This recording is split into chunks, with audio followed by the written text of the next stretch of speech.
This is a Hyundai Tucson, and this is how you remove the radio for it.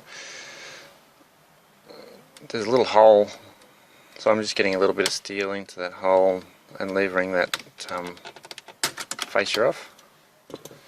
If you've got these tools, great. Some people use hacksaw blades or other things. Knives, I've had kitchen knives be used, so you need two on each side, so you need one there, one there. I've got one thin tool to do the whole lot. Otherwise you can buy these tools off eBay. That's about the only place you can get them from. Just carefully pull it out. There's not much room either side of this radio, so you'd have to really squeeze these tools in. But these are very old, original tools, so they're very thin. They're the right steel.